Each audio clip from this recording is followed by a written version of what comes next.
গীতা এলএলবিতে আজকের পর্বে দেখতে পাবো স্বস্তিকের লেডি সালমান খানের সঙ্গে জাগিত্রী বাজেভাবে কথা বলায় স্বস্তিক জাগিত্রীকে বলে এটা ঠিক হয়নি মা, আর আমি যদি বিয়ে করি তাহলে ওকেই বিয়ে করব। সাত্বিক বলে স্বস্তিককে, মেয়েটা কে?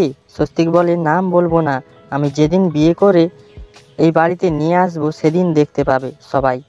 আর মা যদি বরণ না করে তাহলে আমি এই বাড়ি ছেড়েই চলে যাব। ময়না ভজন মিত্রের কথা মতো কাজ শুরু করে দেয়। চারজন গুন্ডা ময়নাকে তাড়া করে।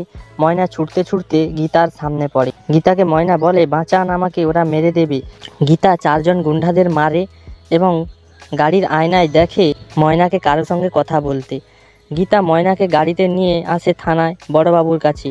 গীতা বড়বাবুকে সমস্ত ঘটনাটি বলে। বড়বাবু বলে, এ এ তো পুরো পদ্ম কেসের মতো। গীতা বলে, হ্যাঁ আমি জানি এই প্ল্যানটি কার। গীতা ফোন লাগিয়ে ভজন মিত্তিরকে বলে, চারজন গুন্ডাকে আমি মেরে কুপকাত করে দিয়েছি। তো বন্ধুরা, গীতা পারবে ময়নার মুখ থেকে সত্যিটা বের করতে? আপনাদের মতামত অবশ্যই কমেন্টে জানিও। আর নতুন নতুন আপডেট পেতে আমাদের চ্যানেলটিকে সাবস্ক্রাইব করে পাশে